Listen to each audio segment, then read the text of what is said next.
In order to understand the 7 trumpets as judgments still mingle with mercy, we need to take into consideration the previous number 7 that we have looked at, which are the 7 churches with the promises to the overcomers, the 7 seals, which is the settling into the truth, both spiritually and intellectually, that God's people shall not be moved, and the probation can finally close. But until then, there are 7 trumpets that follow the 7 seals in chapter 8 of Revelation. And because of the action that are still going on in the sanctuary above, it is definitely easy to prove by doing cross-reference and using the spirit of prophecy. We can prove that the 7 trumpets are not the same as the 7 plagues, as some expositors of the Bible have attempted to do. In this study of Revelation, just like we did for Daniel, we also would like to bring some present-day application. We're told that prophecy is usually understood at the time of its fulfillment. And though the same as with the seals and the trumpets, it has been proposed in the past that these have come to pass. However, it is not the belief of this study that we are presenting here that these are past. There may have been some historical application in the past. There may have been some secondary application in the past, which has to do with the prophecy does not meet all its fulfillment. Therefore, there is a primary application still to come. And this is the primary application that we take this approach in demonstrating that the 7 trumpets are still judgments mingled with mercy. The book of Revelation chapter 8 verse 3, and we read here, and we can read even verse 2, "And I saw the 7 angels which stood before God, and to them were given 7 trumpets. And another angel came and stood at the altar, having a golden censer, and there was given unto him much incense, that he should offer it with the prayers of all saints upon the golden altar which was before the throne. And this golden altar is the golden altar of incense. And the smoke of the incense which came with the prayers of the saints ascended up before God out of the angel's hand." So obviously we are still in the holy place here, where there is a golden altar of incense and the prayers of the saints still ascending before God. So there is still activity in the sanctuary. "And the angel took the censer and filled it with fire of the altar and cast it into the earth, and there was voices and thunderings and lightning and an earthquake. And the 7 angels which had the 7 trumpets prepared themselves to sound." At this point, we remember that in the court was a continual atonement.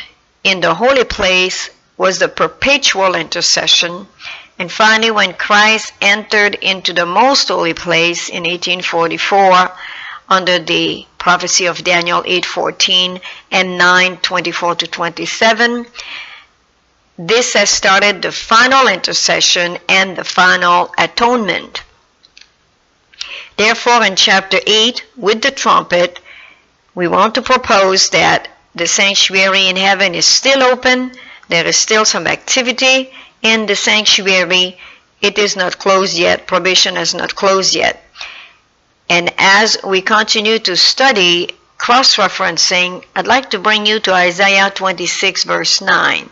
"For when thy judgments are in the earth, the inhabitants of the world will learn righteousness," or will learn thy law.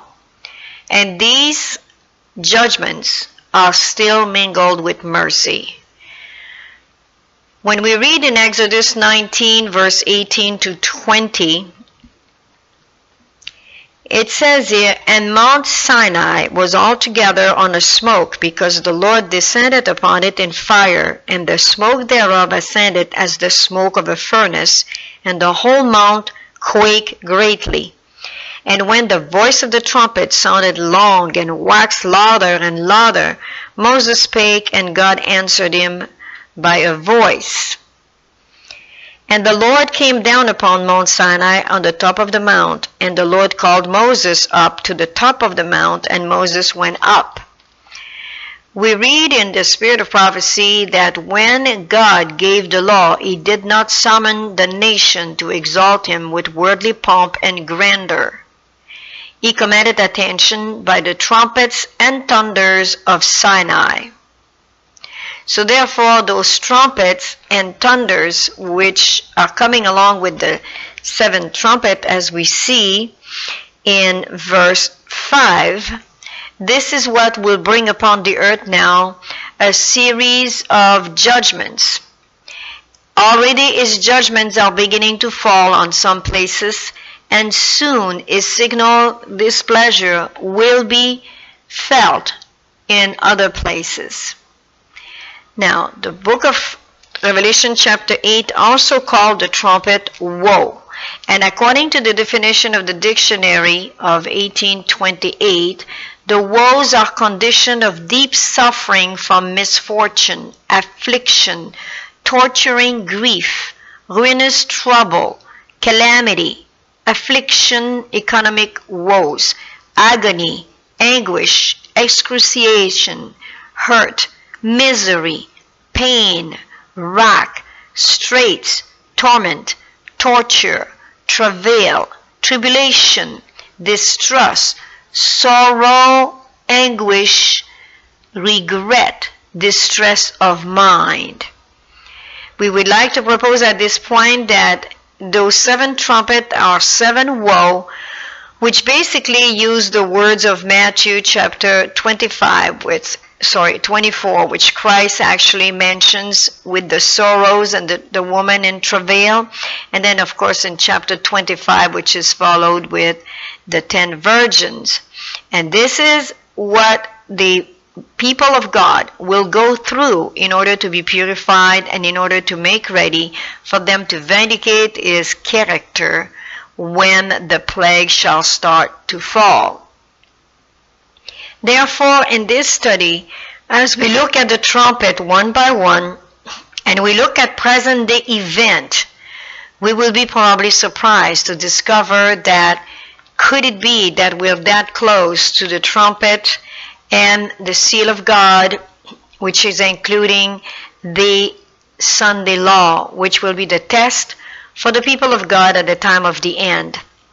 Many people have put aside this possibility of the Sunday law, but until this is definitely unfolding, it will be impossible to deny that the Sunday law could be possible.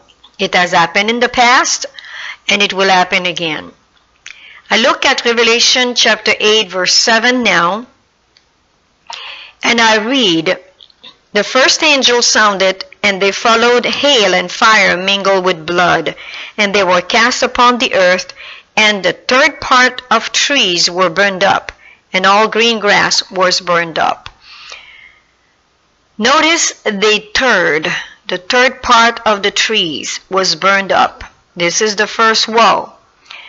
New research revealed that there are 3 trillion trees in the world.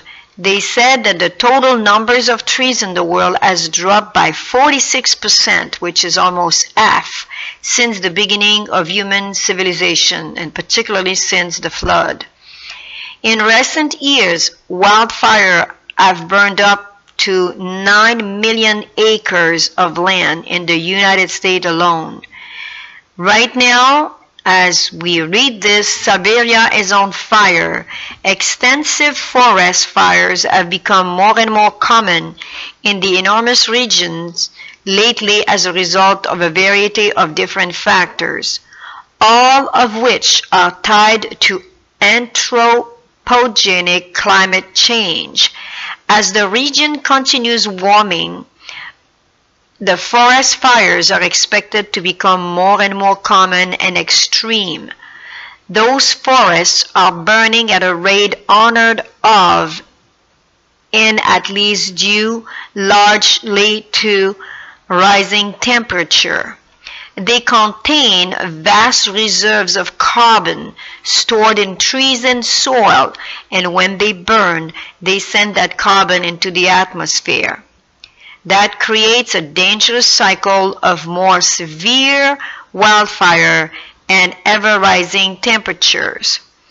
I have also attached for your perusal in the next slides all of the link which I present here as number 1, number 2, and number 3, where you can read further that right now the forests are on fire, and not only in the United States and in Russia.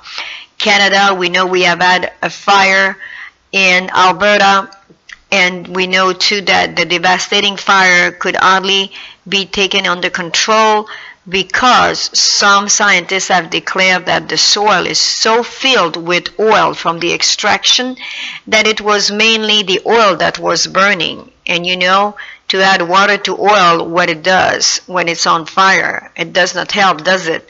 You need to create a vacuum in order to shut it down. This is the first angel that is sounding, where a third part of the trees are burned up and of all green grass. Just take heed, my friend. The second angel sounded, Revelation 8, 8 and 9.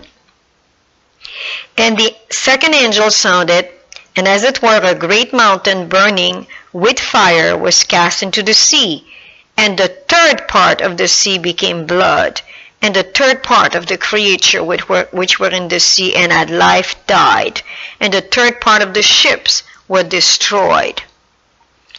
This is the second woe.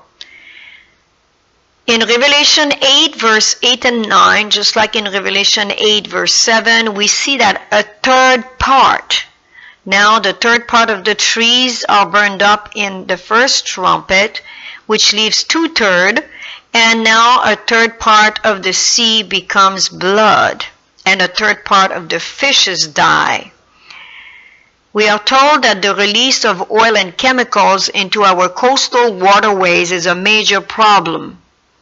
Spills can kill wildlife, destroy habitat, and contaminate critical resources in the food chains.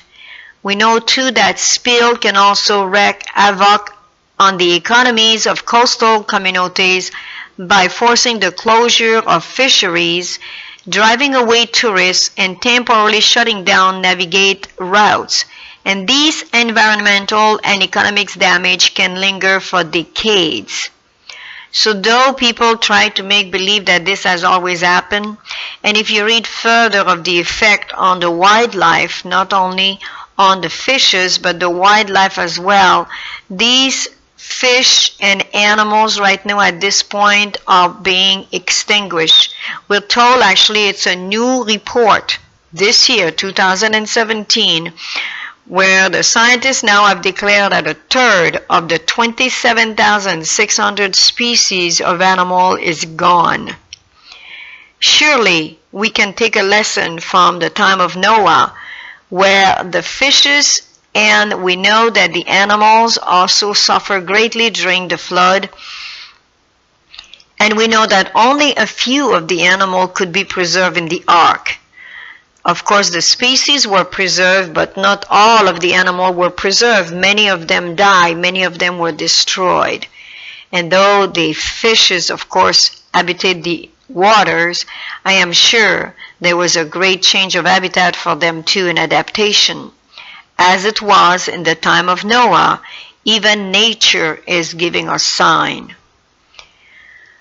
The third angel sounded, Revelation 8, verse 10 and 11, and the third angel sounded, and there fell a great star from heaven, burning as it were a lamp, and it fell upon the third part of the rivers and upon the fountains of waters. And the name of the star is called Wormwood, and the third part of the waters became wormwood, and many men died of the waters because they were made bitter. Again, we do not want to sound bringing down the bad news, but this is the third woe of the book of the Trumpets, and the third woe right now is wormwood, and the third part of the rivers and the water became bitter. I'd like to bring your attention to something very, very interesting. We are told in the book, when you look at online, and again I'm giving each time my reference as you see the number attached, they are giving you the reference to go to in the next slide. The city name Chernobyl is the same as the Korean name for Artemisia vulgaris, which means mugwort or common wormwood, which is also Chernobyl. This is very interesting because this mugwort or common wormwood is a plant, and when you put that plant into water, it turns the water bitter. In April 26, 1986, many of us will remember the catastrophe of Chernobyl when the nuclear plant in Chernobyl, one of their reactors actually exploded. And to this day, in 2017, though we do not hear anymore of Chernobyl, many people do not realize that that reactor was never extinguished. It is covered, but the energy that has been diffused by this explosion is still very much active. We know as well that this basic catastrophe of Chernobyl in 1986 definitely has created a lot of sicknesses, which even today we know that people have died at the time, and all those radiation that went into the atmosphere today is still definitely touching many, many people around the world. We do not know the percentage of people affected and sick today and made sick through cancer and other diseases because of this catastrophe. And this catastrophe, which is very interesting, again, Chernobyl stands for Artemisia vulgaris, which is the same as common wormwood, which is a plant, when put into water, brings bitterness, bitter water. Another catastrophe occurred on March 11, 2011, which we would like to forget, and that occurred in Japan under the nuclear explosion of Fukushima. And we are told that this will take 30 to 40 years to clean up.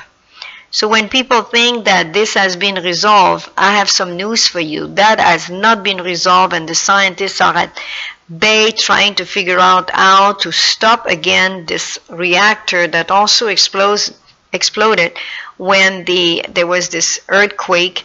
And we know that this is a very, very dangerous material. Nuclear energy is even more potent than atomic energy. And so we know that it emits lots of radiation, which affects the water, the Sea of Japan, which is basically the Pacific Ocean, and we know that there are a lot of radiation still detected in the ocean because of this explosion.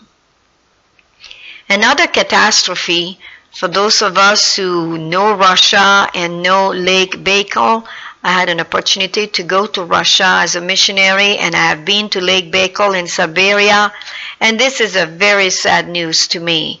We read in the news that we can clearly say that the endemic fauna is in a state worse than ever. Earlier in Libensyanka area, we had some hopes of preserving the remains of the Baikal sponge or some forms of shellfish, but now there is no hope at all, the scientists are telling us, because of the pollution that has now taken over Lake Baikal. Lake Baikal, for your information, is the deepest lake in the world with a maximum depth of 1,632 meters. It is also the world's largest volume of fresh water, 23,000 cubic kilometers. This means that it represents 1/5 of all the fresh water in the world, which is located here at Lake Baikal. This is again referred to you in the next slide if you want to do further study on Lake Baikal. And all of these news, my friends, especially Lake Baikal right now, and the update on Fukushima and the update on Chernobyl, it is not good news when you look at them. And remember, the prophecy says a third part of the rivers and water become bitter.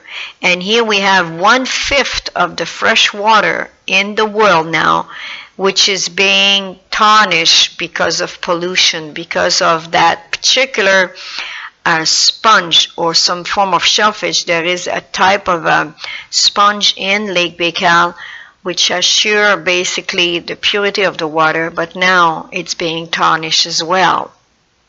Those are sad news, and could it be that this is a sign of the trumpets and we have not taken heed because we're right into it, and usually prophecy is understood at the time of its fulfillment.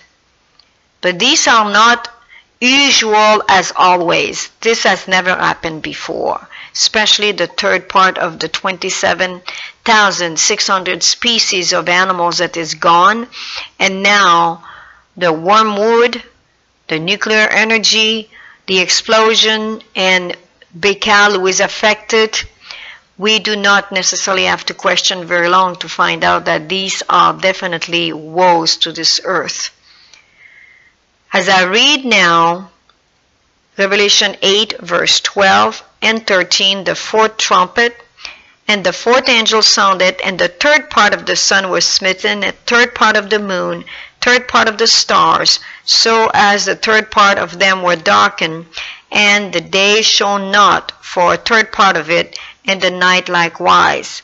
And I beheld and heard an angel flying through the midst of heaven, saying with a loud voice, Woe, woe, woe to the inhabitants of the earth, by reason of the other voices of the trumpet of the three angels which are yet to sound. So the first three woe have sounded. Number 4, the fourth angel sounding now, is a woe as well, and 3 more are to come, 5th, 6th, and 7. Remember, woes are terrible conditions that are coming upon the earth, like a woman in travail. It's a time of tribulation and of distress and of sorrow. But this is not the time of the end yet. Now the fourth angel that sounded, a third part of the sun, the moon, and the star are smitten, and 3 more woes are to follow. We are told that immediately after the tribulation of those days, the sun will be darkened, and the moon will not give its light. The star will fall from the sky, and the powers of heaven will be shaken. Matthew 24:29. In Isaiah 13:10, in Ezekiel 32:7, in Joel 2 verse 10 and 31, and in Zechariah 13 verse 8 and 9, similar prophecy are given to us, and surely we need to take heed, my friend. Surely this is serious business. I read from Isaiah 13:10, For the stars of heaven and the constellation thereof shall not give their light. The sun shall be darkened in his going forth, and the moon shall not cause her light to shine. Remember, we studied the Mazzaroth. The word constellation is the same as the Mazzaroth here in Isaiah 13:10. These are related, my friend, to each other. And if we do not take heed, and if we do not look, it says, look up, for your salvation draweth nigh. God is trying to pass a message to us. And although it has been in the past applied as happening and around the 1790 era, these were not final application, they were secondary application, because in 1844 we know Christ entered into the most holy place. He did not come to the earth like was expected by the Millerite in those days. Therefore, those applications now become secondary application, and we are to look for primary application of the star, the moon, and the sun to be smitten as we approach the time of the end, and it's drawing closer. In Ezekiel 32 verse 7 I read, And when I shall put thee out, I will cover the heaven and make the stars thereof dark. I will cover the sun with a cloud, and the moon shall not give her light. These are very important prophecies, which though they may have had some secondary application in the past, they will be fulfilled at the very time of the end when these things come to pass. And that's what Christ says in Matthew 24. He says, when you see these things coming to pass, look up, for your salvation draweth nigh. So it's no time right now to be idle. It's time to study and find out these things if they are so.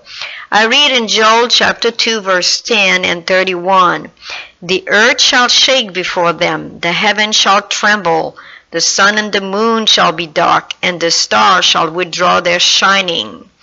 And 31 of Joel chapter 2 says, and I will show wonders in the heavens and in the earth, blood and fire and pillar of smoke.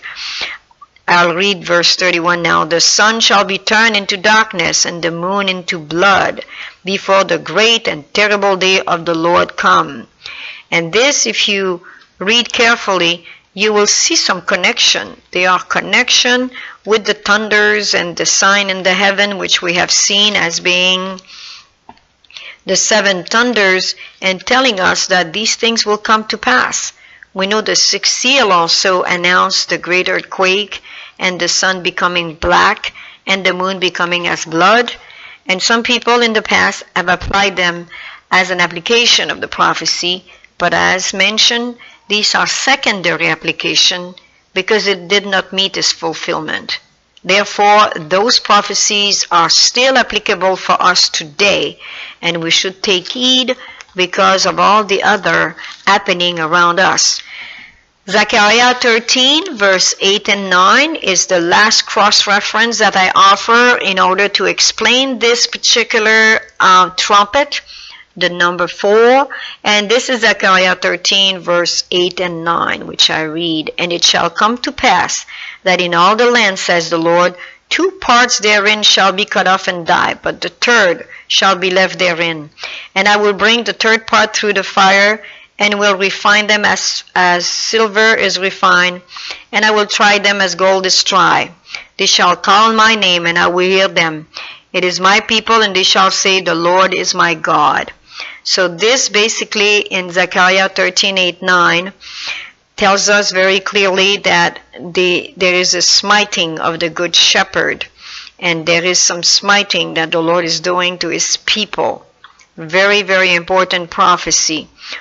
Now, as I go to the 5th angel that sounds the trumpet in chapter 9, verse 1 to 12, the 5th trumpet is quite long. It has 12 verses, and I will read in your hearing because it's very important, and we know that this is again a very important information because listen to the 1/3. There is always 1/3, 1/3, 1/3, and that was happening with the sun and the moon.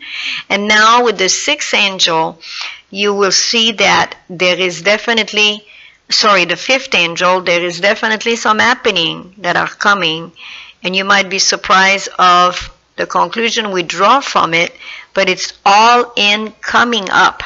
It has not happened yet. And the 5th angel sounded, and I saw a star fall from heaven unto the earth, and to him was given the key of the bottomless pit. And he opened the bottomless pit, and there arose a smoke out of the pit, as the smoke of a great furnace, and the sun and the air were darkened by reason of the smoke of the pit. And there came out of the smoke locusts upon the earth, and unto them was given power, as the scorpions of the earth have power. And it was commanded them that they should not hurt the grass of the earth, neither any green thing, neither any tree, but only those men which have not the seal of God in their foreheads. Please remember this. The seal of God is related to the trumpet number 5 here. So the seal could not have occurred yet per se, but when it occurs, it will bring in these trumpets with judgment of mercy so that the people will see the power of God. And to them it was given that they should not kill them, but that they should be tormented 5 months, and their torment was as the torment of a scorpion when it strikes a man. And in those days shall men seek death and shall not find it, shall desire to die, and death shall flee from them. And the shapes of the locusts were like unto horses prepared unto battle. And on their heads were as it were crowned like gold, and their faces were as the face of man. And they had hair as the hair of woman, and their teeth were as the teeth of lions. And they had breastplate as it were breastplates of iron, and the sound of their wing was as the sound of chariots of many horses running to battle. And they had tails like unto scorpions, and there were stings in their tails, and their power was to hurt man 5 months. And they had a king over them, which is the angel of the bottomless pit, whose name in the Hebrew tongue is Abaddon, but in the Greek tongue as his name Apollyon. One woe is past, and behold, there come 2 woes more hereafter. So we know that in the third angel and the fourth angel, there were announcement of those woes, and this is the one that we're looking at right now, is definitely the fifth angel with 2 more woes to come. The fifth angel is very interesting because if you go to Joel chapter 2, you will see a comparison of the locust compared to a well-disciplined army.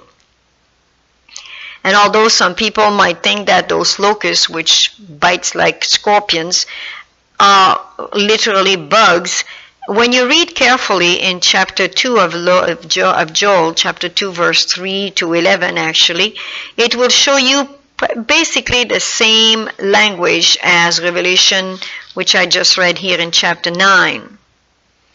And it says in chapter 2 of Joel, verse 3, a fire devoured before them, and behind them a flame burned. The land is as the Garden of Eden before them, and behind them a desolate wilderness, yea, and nothing shall escape them. The appearance of them is as the appearance of horses, and as horsemen, so shall they run. Like the noise of chariots on the tops of mountains shall they leap, like the noise of a flame of fire that devoured the stubble, as a strong people set in battle array. Before their face the people shall be much pain, all faces shall gather blackness. They shall run like mighty men, they shall climb the wall like men of war. They shall march every one on his ways, and they shall not break their ranks. Neither shall one trust another, they shall walk every one in his path, and when they fall upon the sword, they shall not be wounded. They shall run to and fro in the great city, they shall run upon the wall, they shall climb up upon the houses, they shall enter in at the windows like a thief. The earth shall quake before them, the heavens shall tremble, the sun and the moon shall be dark, and the stars shall withdraw their shining, and the Lord shall utter his voice before his army, for his camp is very great. For he is strong that executeth his word. For the day of the Lord is great and very terrible, and who can abide it? Some people have proposed that this army, which is an army of locusts, which basically brings us to Revelation chapter 9, as we saw, this army is compared to a well-disciplined army. And some people have proposed that it's actually just like the Babylonian when they came to take Israel into deportation. God has used in the past armies like this, which are not necessarily called his people, but he uses them to punish his people, just like he has used Egypt or Assyria or Babylon in the past. He has used also the Greek army, the Roman army, to take Israel into captivities in their own countries, but at the same time, at times, they have been taken into deportation. And this, my friend, is announcing something of the like. A group of people, a certain group of people, we believe the Lord will be able to use in the near future to punish God's people, because we have gone away from his words. We have gone away from his commandment, his statute, and his judgments.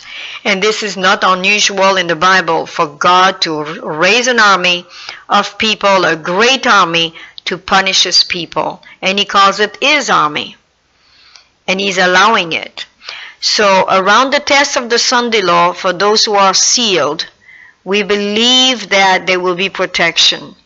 Because the fifth angel sounded, and those locusts are hurting only those who are not sealed. And this announced, of course, it's around the close of probation. And this is why some people have believed that the judgments are the same with the seventh trumpet as they are for the plagues. We still maintain that they are not. Until God's people are sealed, those judgment comes with mercy so that the inhabitant of the world will learn God's law. Now, as I go to the sixth angel to sound, verse 13 to 21 in Revelation 9, we saw now the fifth angel that seems to be long, but we need to study. We need to study, my friend. We need to read the Word of God. And I will read in your earrings, chapter 9, verse 13 to 21, the sixth trumpet. And the sixth angel sounded, and I heard a voice from the four horns of the golden altar which is before God, saying to the sixth angel which had the trumpet, Loose the four angels which are bound in the great river of Euphrates. And the four angels were loosed, which were prepared for an hour, and a day, and a month, and a year, for to slay the third part of man. You see, third part again, not 3/3, third part, so which remains 2/3.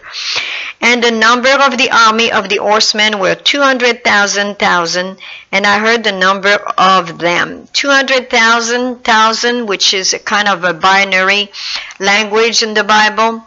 When it talks about 1,000 times 10,000, 10,000, it's simply binary mathematic where you need to take 10 and power 3 or power 5. In this case, it's 2 power 8. So that would be 200 million people. If you calculate 200 million people, so that's 2 multiplied by 10 power 8, and you will get 200 million people in binary language.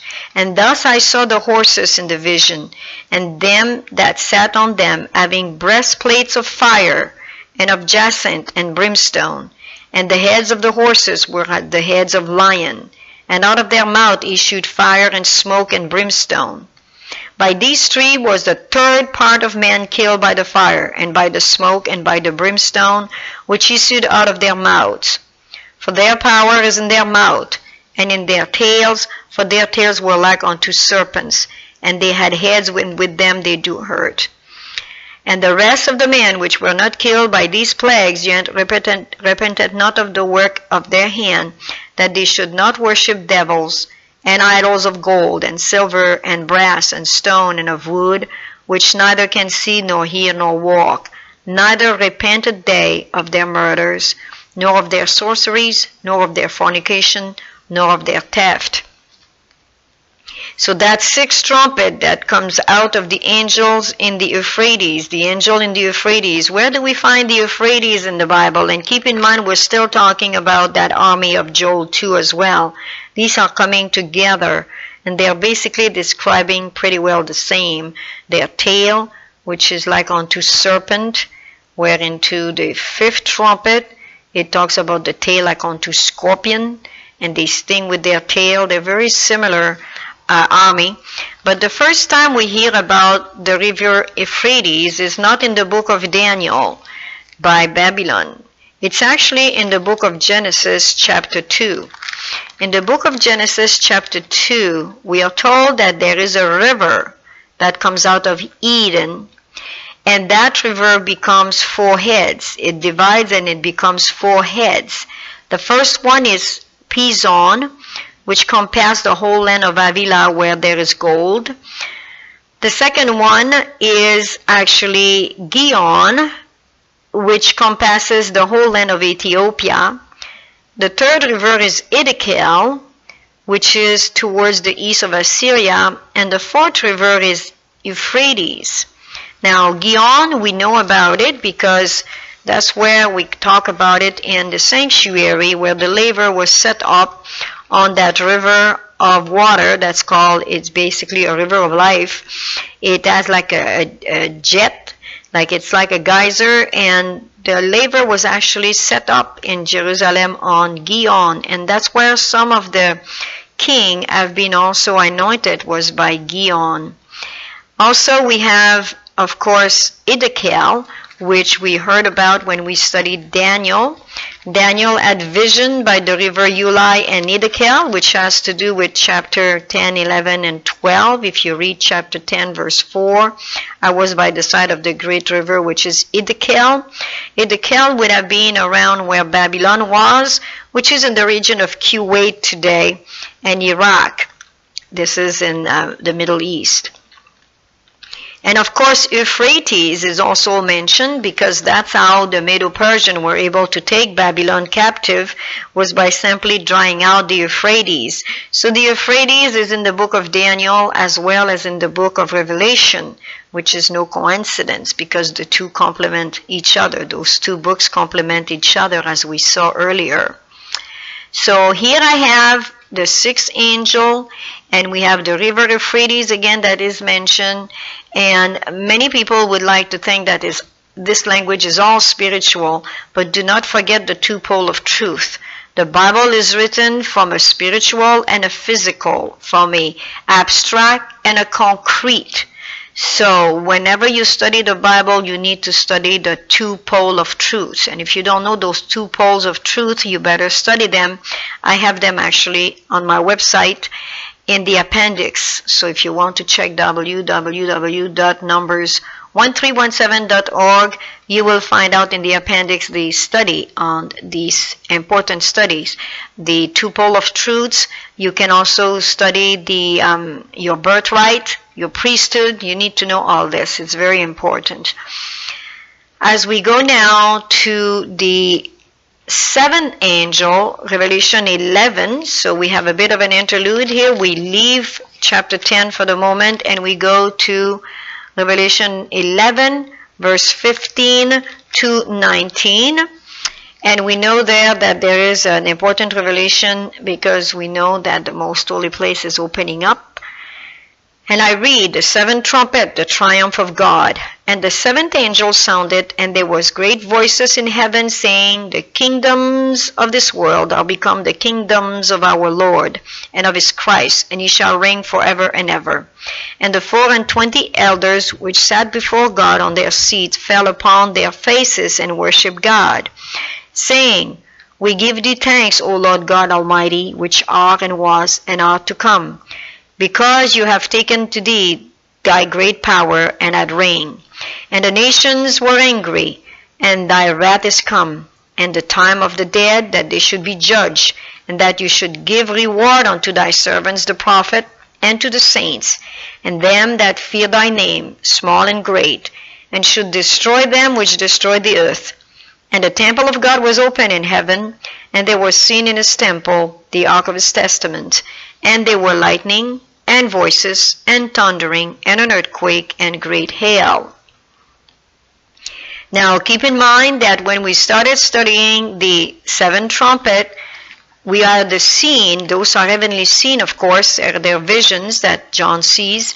In chapter 8, I remind you, verse 2 and 3 and 4, that the angel was right beside the altar of incense, which is situated in the holy place. And there was still some intercession going on with the prayer of the saints, mingling, of course, with the prayer of Christ, the intercession of Christ. And now, in the seventh trumpet, we see the temple of God opening, and the ark of the covenant is seen, because now the scene is passed from the work of the holy place, which Christ took when he went to heaven after his ascension, after he resurrected, after his crucifixion. And now Christ is interceding now in the most holy place according to chapter 11. And we know this is so because of verse 1 of chapter 11 and the measuring of the temple. Rise and measure the temple of God and the altar in them that worship therein. You see, so this is the measuring of God's people only. And them that worship therein, we saw the altar before the Ark of the Covenant, which is the altar of incense in the holy place. And then the angel is told, but the court which is without the temple, leave out, measure it not, for it is given unto the Gentile. And the holy city shall they tread on the foot 42 months. That measuring of this temple has to do with the work in the most holy place, just like it says. I'm not inventing it. It says it very clearly in verse 18 of chapter 11 of Revelation. The time of the dead that should be judged, and to those should give reward unto thy servant. You give reward to the prophet, to the saints. So those who are dead are being judged now. And as soon as the Sunday law is declared in the United States and changed into an international Sunday law, this is the test for the people living upon the earth at that time. And we know then that the probation is about ready to close. So when I look at the seals and all of this that we have studied so far, we have looked at the sixth trumpet now. The sixth trumpet was the third part of the men that were killed. And I was proposing, I forgot to mention it, my study of the 2017 chart of Daniel.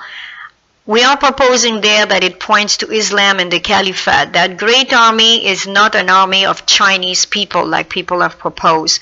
It's an army actually that we believe will rise when Islam and the Caliphate is fully established and God's people will be basically going through a punishment. As I mentioned in the book of Joel, God has used other nations in the past, not necessarily his people, but he has used them to punish God's people. And in this seventh trumpet, we see that the temple is open, the Ark of the Covenant is seen, and very soon the judgment will pass to the living, and then the probation will close. This we like to propose as a study because we believe the seven trumpets are judgment with mercy, and we have been waiting to see this as being part of the plagues, and I believe we are missing what's happening right now in the world. And it's time that we take heed. God's people should know the sign of the time. And as we look, and I encourage you to read the next slides, which has to do with all the links of what allows me today to speak to you about a present-day application. Could it be that we are right into it right now and we have not looked into it seriously? As we see the events that are happening in the world today, it tells us to lift up our head, for our salvation draweth nigh indeed. But when Christ is passing from the judgment of the dead to the judgment of the living, it will not be without a declaration from heaven. There is definitely, just like in 1844, just like in the time of the Reformation, there will be a revival again, there will be a reformation, and then the end will come. And we are preparing for that revival. We are preparing by teaching right now God's Word, by studying the prophecy, for our salvation draweth nigh.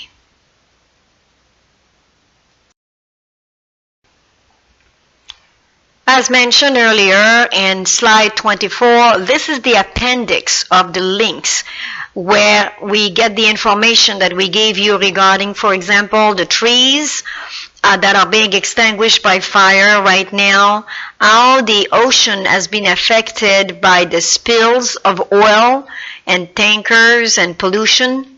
It also talks about basically what's happening with Chernobyl, how it is not finished with Chernobyl nor Fukushima, and the nuclear catastrophe that occurred in those two different areas of the world, one in Japan and one in Russia. Chernobyl is in actually Ukraine, and Fukushima is in Japan. And of course, the destruction of Lake Baikal, which is to me a catastrophe. I think you need to study that carefully, how the sponge are dying and in different area of the lake, and that is destroying the ecology. And of course, we are not aware as Christian as we should of that 200 million men army, which definitely is preparing itself to march in Israel and also taking over the world.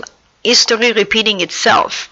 Islam has attempted in the past, during the Dark Ages, to take over Europe, and they had covered a lot of areas of the world at the time.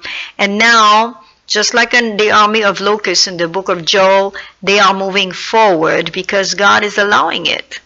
God is allowing it.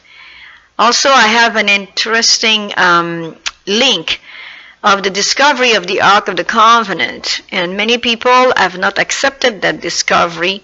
I personally have accepted it, and the gentleman who discovered it has passed away now, but I used to follow him while he was alive. I was able to speak with him.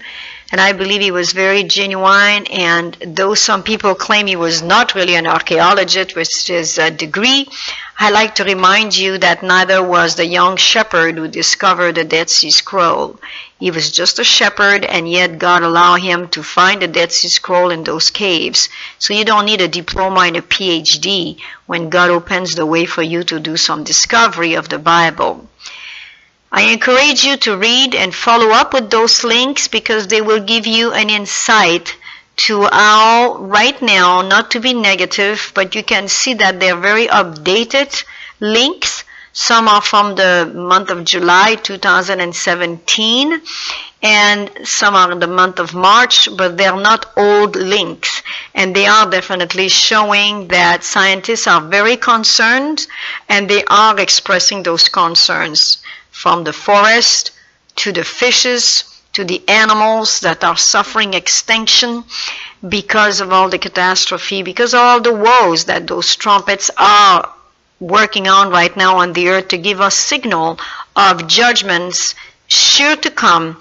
And when the seal of the living God is placed on God's people, which are alive, not the dead are being sealed while they are being judged while they're sleeping, and they will come out with the incorruptible body and receive the mind of Christ while they're sleeping, but the righteous living will go through the test of the Sunday law, and then once they're sealed on their foreheads, which is not a seal that can be seen, it's a settling into the truth, both intellectually and spiritually, then we know that probation will close, and then we will be facing the 7 plagues. I remind you that the 7th trumpet, only 1/3 of the destruction is occurring. But with the plagues, 2/3. Now, whatever has not been destroyed under the trumpet, which were judgment mingled with mercy, now the plagues is destroying the rest of the earth.